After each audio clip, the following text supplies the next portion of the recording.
Projects all the time, so got soil. Going to maybe repurpose these because there's quite a bit of erosion here. Up there, holding strong. Down here, I just dumped this, it's old. You could tell. So maybe if I stick these guys in as like steps, it may hold back the land a little bit more. And then these can actually take.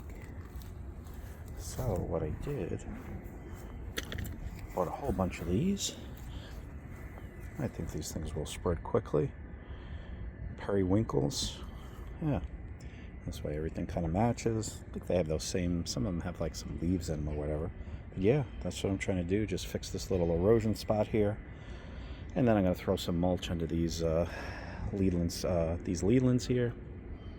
Just kind of fix up everything, you know. Everything is a project when you own a home.